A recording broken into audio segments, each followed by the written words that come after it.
Good morning.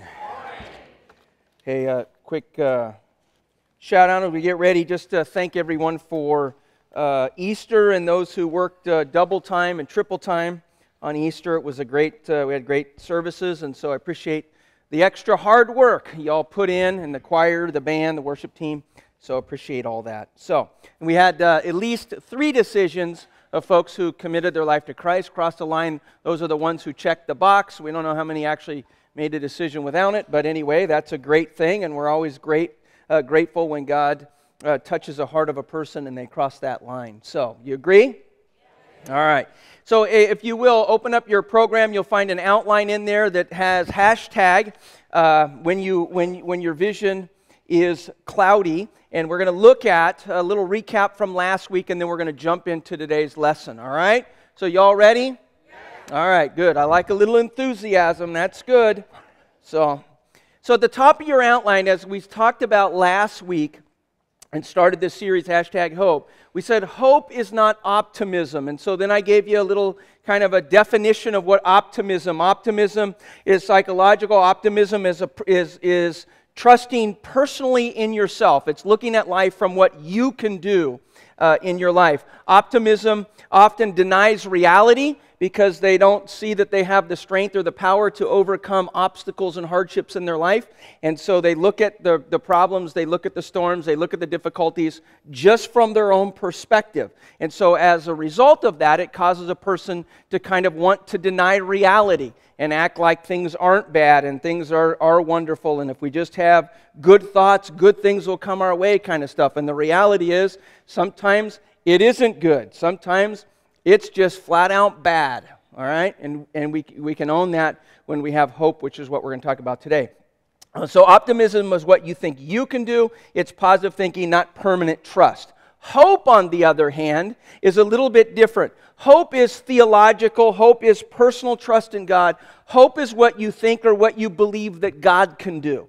And we get that from 1 Peter chapter 1, verse 21, which we looked at last week. And it says, through Him, who's the Him? Jesus, all right? Through God, through Him you believed in God. Through Jesus you believed in God, right? Who raised Him, who's the Him? Okay, from the dead and glorified Him. And so your faith and your hope are in not yourself. Not yourself, right? So if you look at that and understand that the hope that we're talking about, which we're going to look at through the series, is founded in the resurrection of Christ.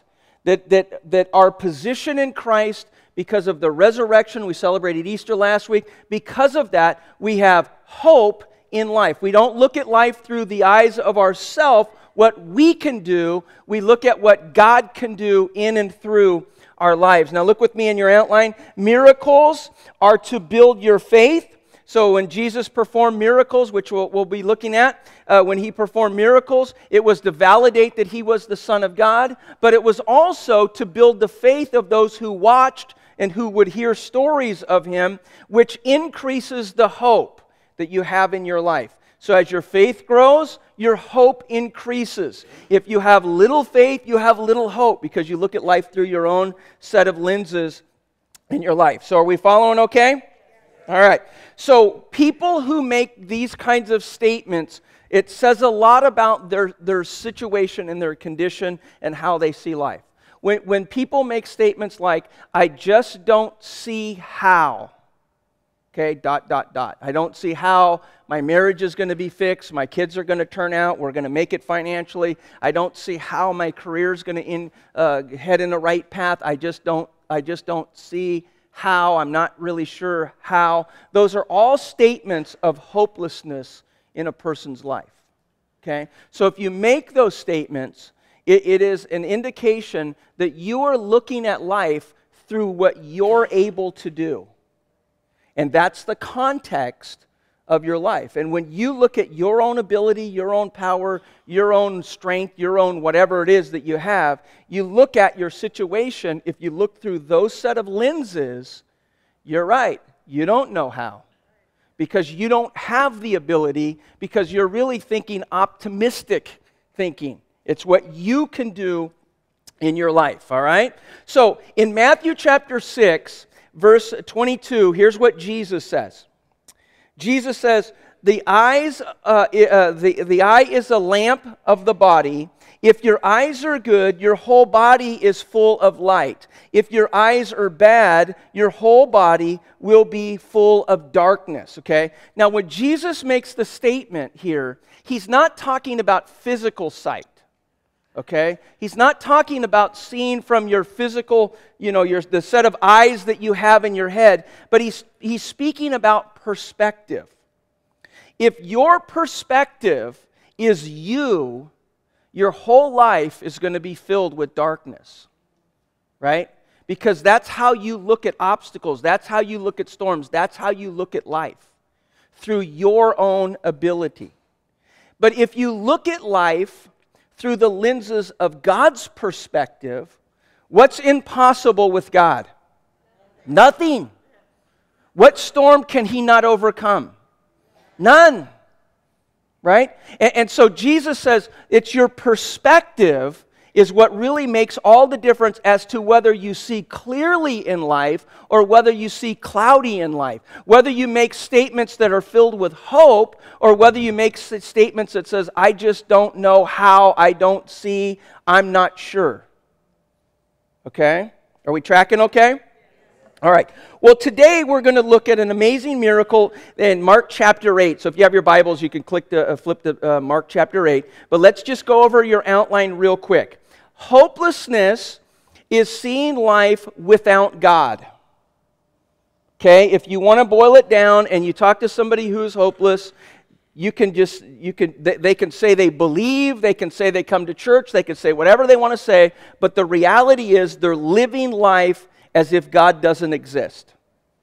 Okay? It's what you can do.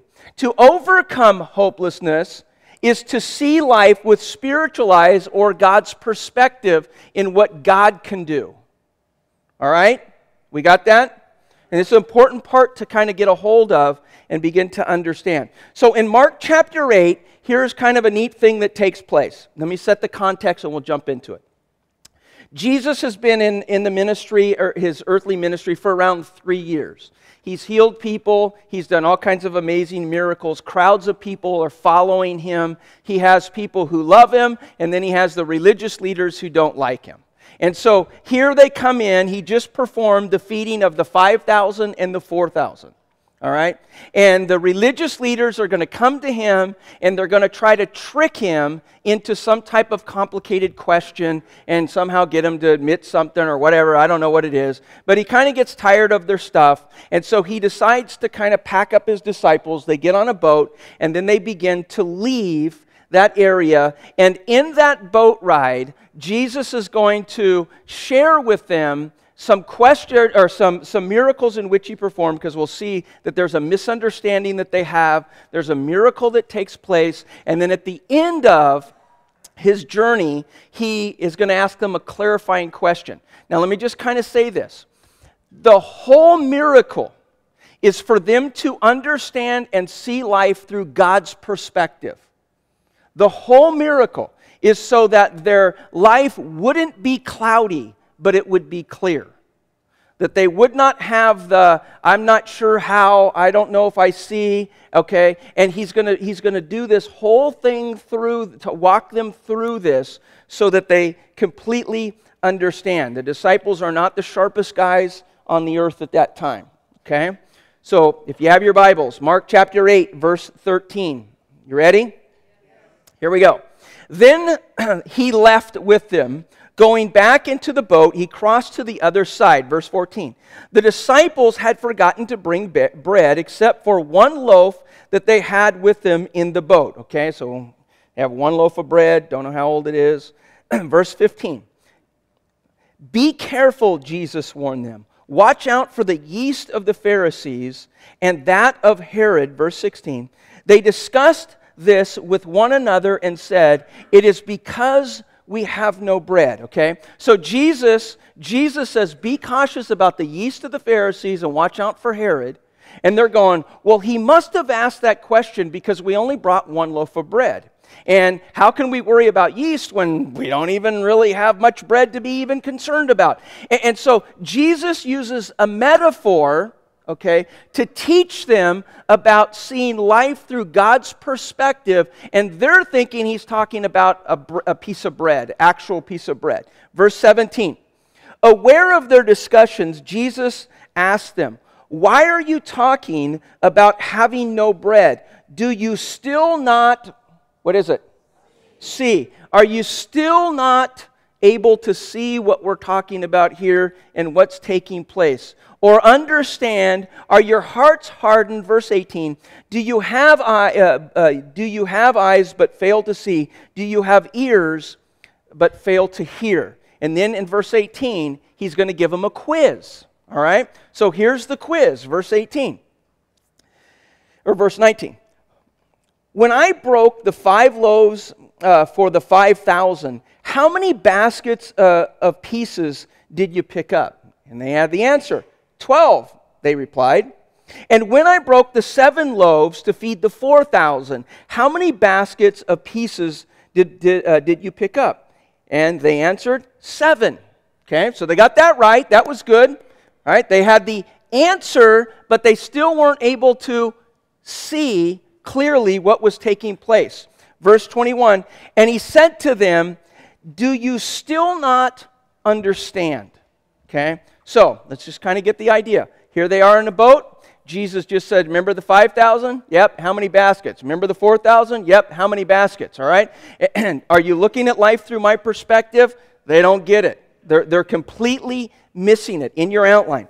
Every miracle has a message in it. Jesus does not perform miracles just because it's something cool to do. He doesn't do things without a purpose.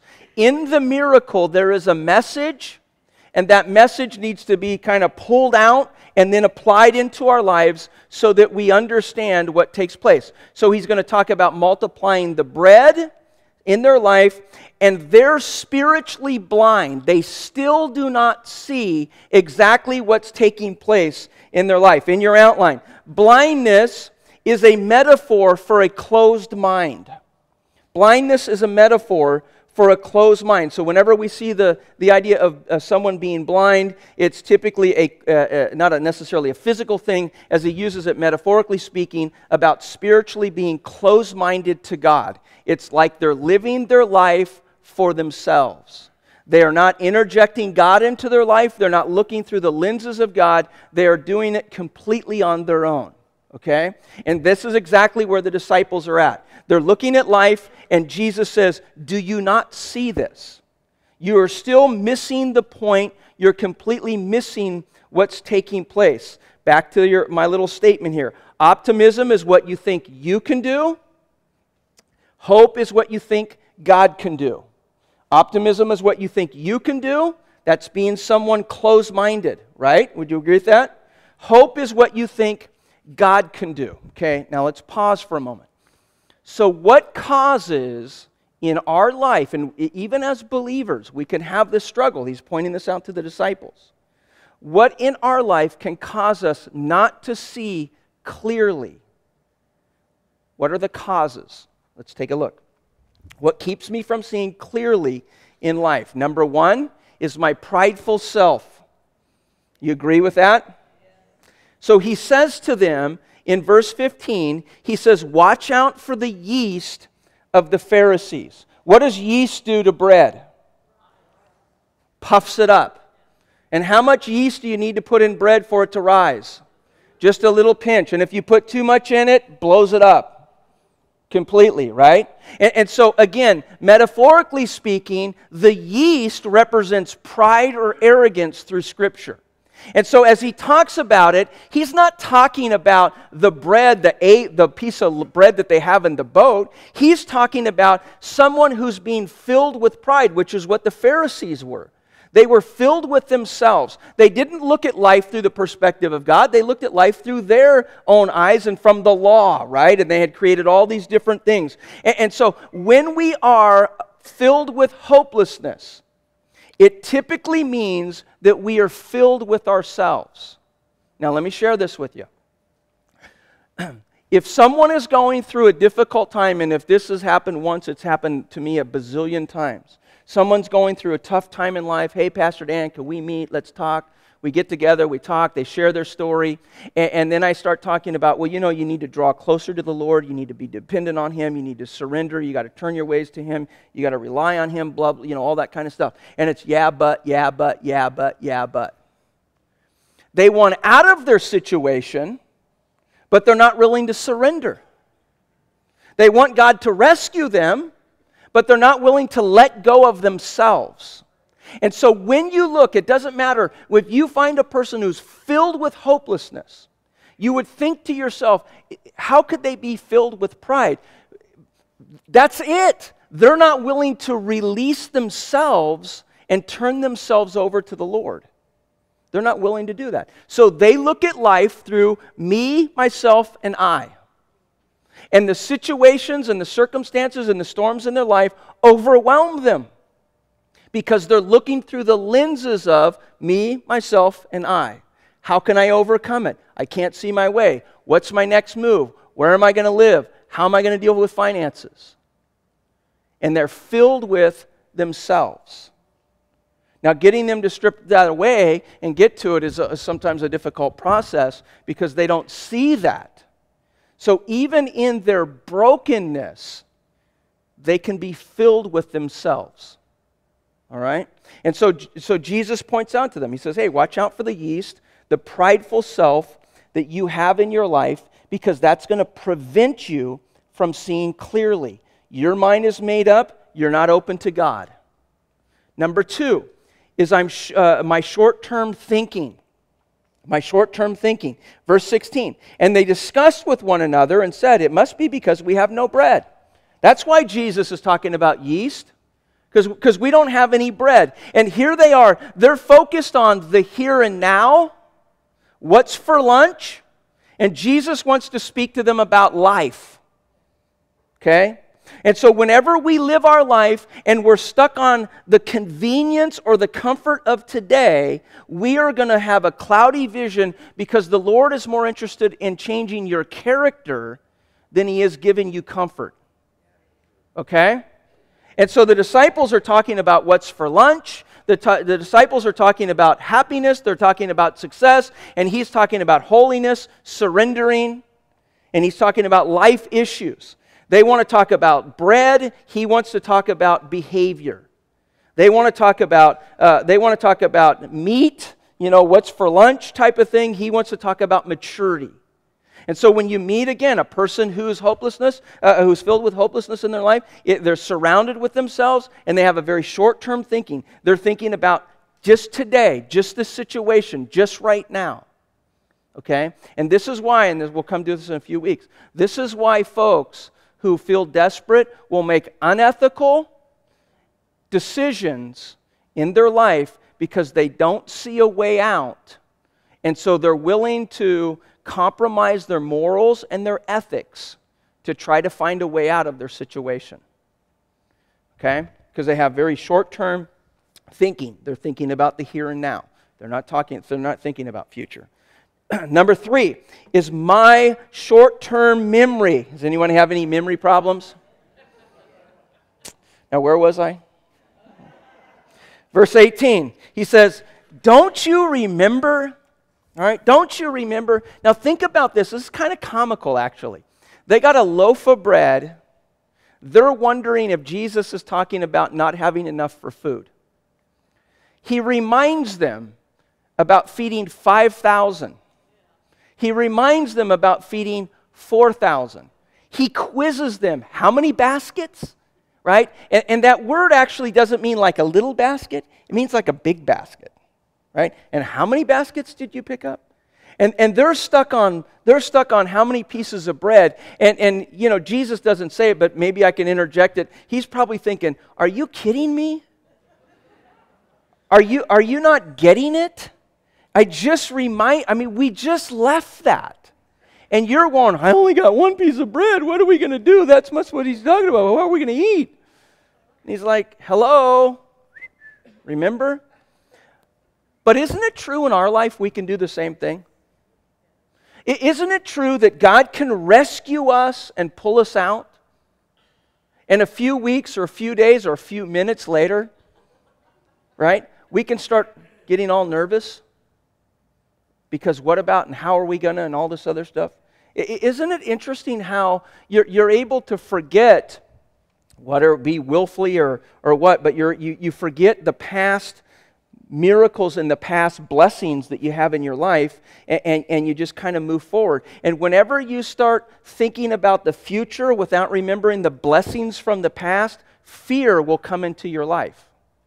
Because I don't know if you know this or not, you don't know what tonight holds for you, nor tomorrow, nor do I. But do we know the one who knows tonight and tomorrow? Right? And so when we're looking at life through our perspective, boy, all of a sudden we start getting a cloudy vision. And so if you're here today, let me just kind of say this. If you're here today and you feel like there's an area of your life where you feel hopeless, let me just say to you, you're looking through the wrong set of lenses in your life. You're looking through your lenses. You're looking through your me, myself, and I lenses. And you have forgot what Jesus has done in the past, and you're thinking about the here and now and what He can do. Now let's just kind of take this in. Let's say you have a marital problem, and you look at your relational problem through your set of eyes, through your lenses. Can you fix it? No, because if you could, you already would have. If you're struggling with an addiction, can you overcome it? No, because if you could, you already would have. Can you fix a wayward kid that's making bad choices in life? No, because if you just thought screaming was good enough and that would straighten him out, he already or she already would have been making good choices. Right? So you can't fix it. You keep trying, but you can't. Right? And so when you're looking through your set of lenses, hopelessness, man, just overcomes us in our life. Right? And that's why, as we talked about a little bit last week, when you're filled with hopelessness, you run from responsibilities because you don't see a fix to it. I quit. I'm out of here. I'm done. You lose perspective of your life because you feel like you're sinking, so abandon ship, and you just kind of give up too quickly. When hardships come, it's everyone else's fault. It's not my fault. It's your fault, their fault, my dad, my grandfather, my uncle, my teacher, my whatever's fault, right? And then when you're filled with hopelessness, and here's the interesting thing, when you're filled with hopelessness, you make desperate decisions or unhealthy decisions that compound your problem and make it worse. Isn't that true? You ever talk with somebody, it's like, how did you think that was a good idea? Well, I didn't know what else to do. So I thought if I just did blah, blah, blah. And it's like, oh man, how are we going to fix that? Well, that isn't all. Let me tell you what I just did on the way over here. And it's like, oh, yeah, great. How about if we just call a timeout and go to your room for a little while and we'll figure this mess out? But this is a train wreck. Right? And that's true. When you're filled with hopelessness, that's exactly what happens. You make one bad choice after another bad choice after another because you're looking at life through your own eyes.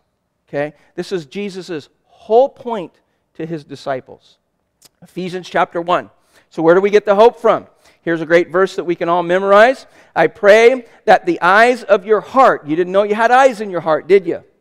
I pray that the eyes of your heart may be enlightened. Now, He's not talking about vision. He's talking about spiritual perspective. Right? That's what He's talking about. He's talking about spiritual perspective in your life. He says, in order that you may know the...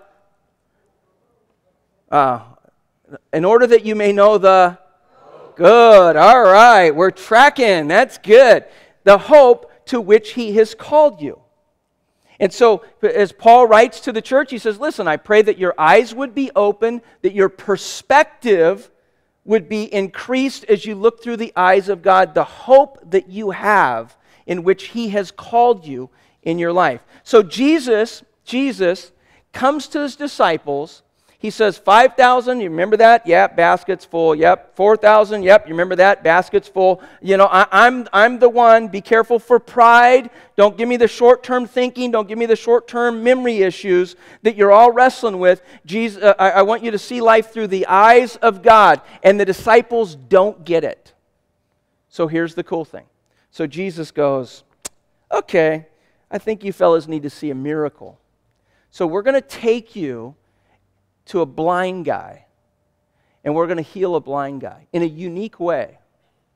And Jesus' message and lesson to us, as it was to his disciples, that they would see life from his perspective. This isn't about a miracle for miracle's sake. Great, he heals the guy, that's awesome. But there is a lesson and a message in the miracle for him to do. So he's going to teach them how hopelessness fades and how to see life through the eyes of the Spirit or from God's perspective. So let's take a look. In your outline, I guess, did we read Mark chapter 8, verse 22? Here, we'll read it. They came to Bethsaida, and some of the people brought a blind man and begged Jesus to touch him. Verse 23. He took the blind man by the hand and he led him outside. Okay? So here's how hopelessness fades in our life. Number one, when someone cares about you. Now this has kind of a dual meaning for us today. One, you need to make sure as a Christ follower that you care about people who feel hopeless in their life. Maybe there's a person that you need to invite to the series that needs to come and learn what true hope is. Not optimism, but what true hope is, right? And if you're going through a tough time in your life, you need to make sure that you have someone who's a Christ follower who can come alongside of you and kind of help you through the mess in which you're going. But we begin to see hopelessness fade when someone cares. The people brought the blind man to Jesus. Number two, when you get close to Jesus. He took the blind man by the hand. So Jesus, this blind man's led to Jesus. Jesus takes him by the hands, and he begins to lead him. Now let me just say, hopelessness does not fade with rituals, with religions, and with rules. It fades with a relationship with Jesus Christ. Okay? The Pharisees wanted all the rules and regulations. And Jesus takes the blind man by the hand. And in order to have the hopelessness peel away from your life, you need to be drawn near to Christ in your life. And that's why I told you the person that's filled with themselves, it's yeah, but. And as Pastor Dan, I just keep saying, hey, you need to depend on, you need to trust, you need to rely on, you need to go closer to, yeah, but. You know what? You're never going to have hope until you finally get rid of the me, myself, and I and allow Jesus to come close to you. Okay? Number three, the third thing is when you trust Him to lead you, when you trust Jesus to lead you. Jesus takes the blind man by the hand and He leads him. Now, when you put yourself in the blind man's shoes there for a moment, he has no idea where he's going. He doesn't have any idea how long he's going to be away. And in reality, he probably knew little of Jesus other than He was a miracle worker. And again, that is an illustration of what it is to walk by faith. That the blind man allows Jesus to grab his hand, and he allows him, Jesus, to lead his life. As long as you're living through your lenses, you will always have hopeless times in your life. If you are not willing to surrender and submit and allow Jesus to grab your hand and walk you along on that faith journey, you will always have moments and times and seasons in your life where you are filled with hopeless situations in your life. Okay?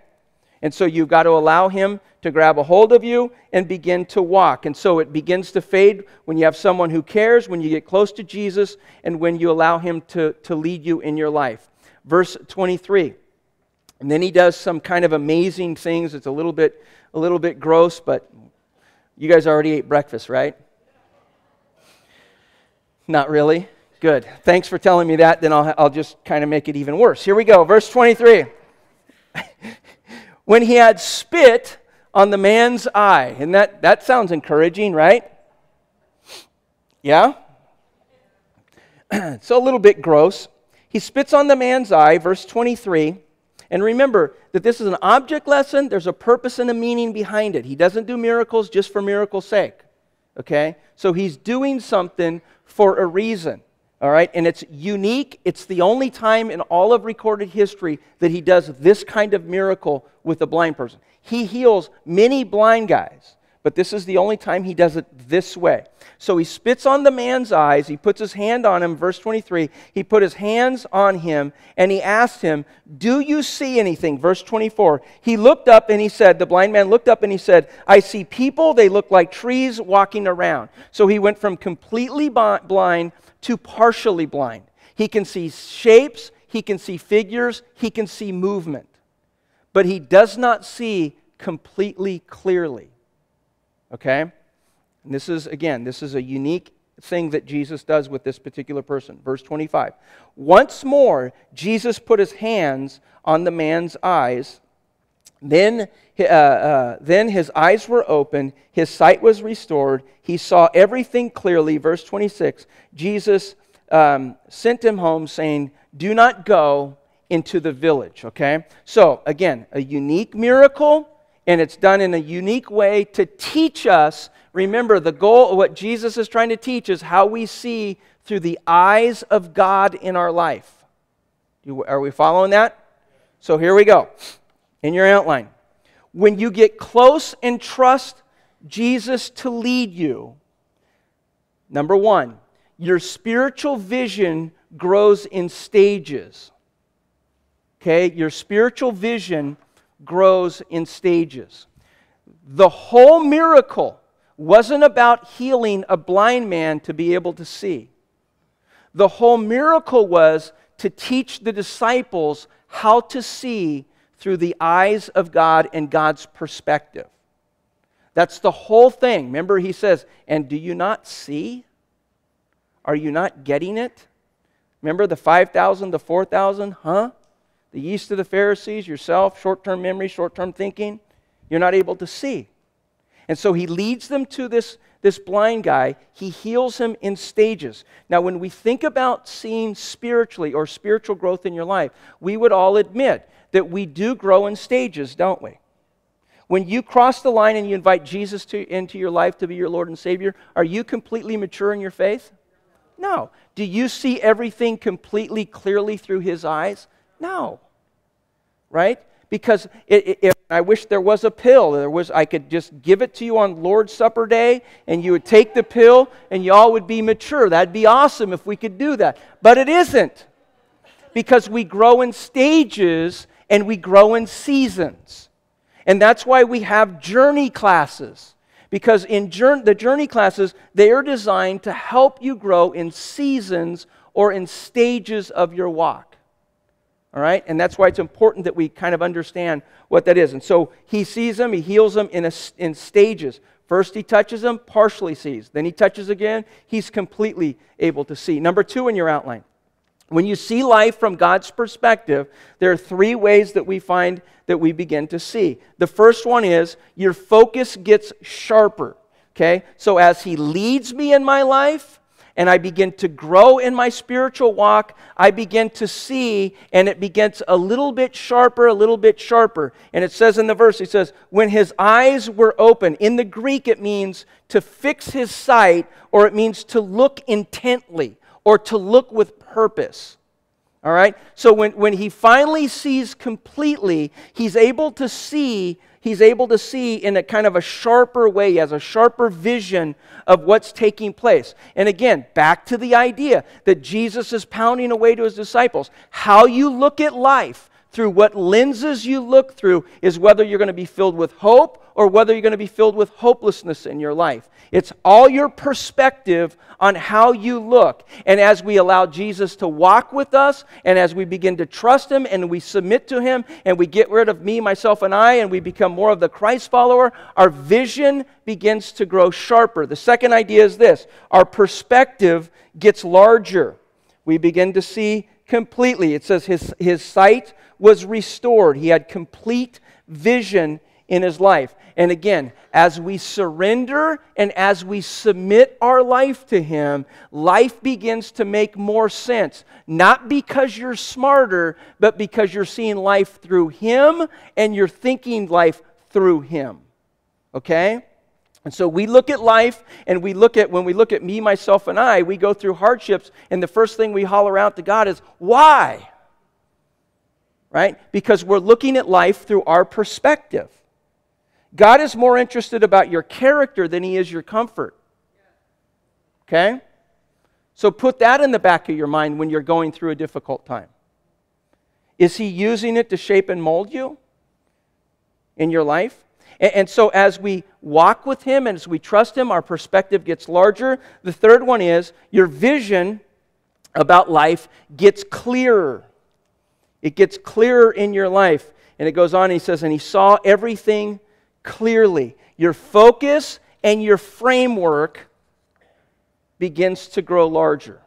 But when we're walking with me, myself, and I, when we're walking with our short-term thinking, when we're walking with what's convenient, what's easiest, and we forgot the past blessings from God, then our life is going to be filled. And Jesus says, these guys aren't getting it. And so He takes them to a blind man. And He says, watch this. Do you see? I see shapes. Do you see? I see everything clearly now. And the whole point is not the blind man. The whole point is that His disciples understand how to see life through God's perspective. And so He comes back to them and He asks them a clarifying question. Verse 27. Jesus and His disciples went on to the village around Caesarea Philippi. On the way, He asked them, who do people say that I am? Verse 28, they replied, some say you're John the Baptist. Now, John the Baptist at this time's head had been taken off. Okay? So he's saying, some people would believe that you're the guy that got beheaded, which is interesting. Others say that you're Elijah, who's 900 years before Christ.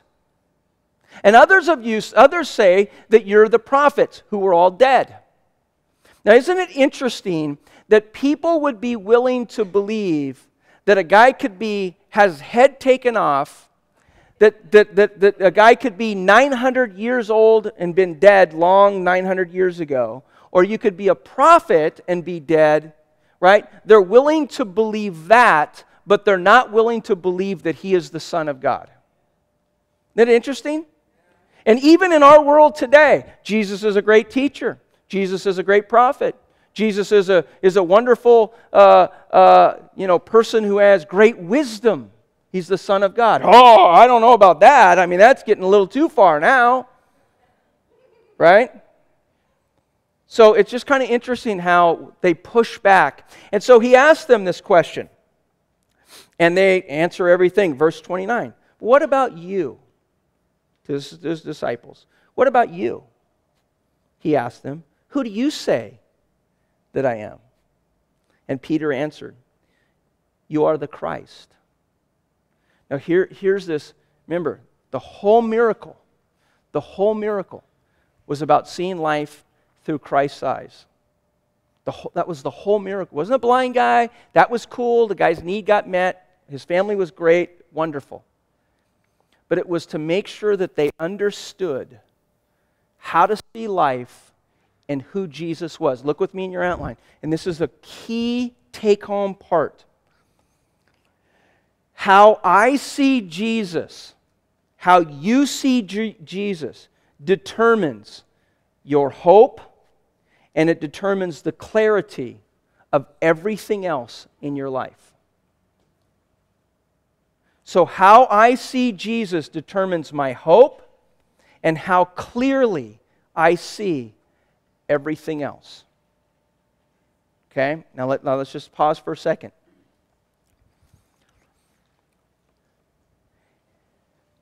If Jesus is somewhat important to you,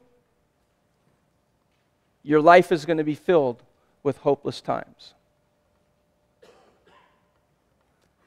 if He isn't the Christ of your life, the Messiah of your life, the Lord of your life, if He doesn't have the lordship of your life, then He's not enough in your life.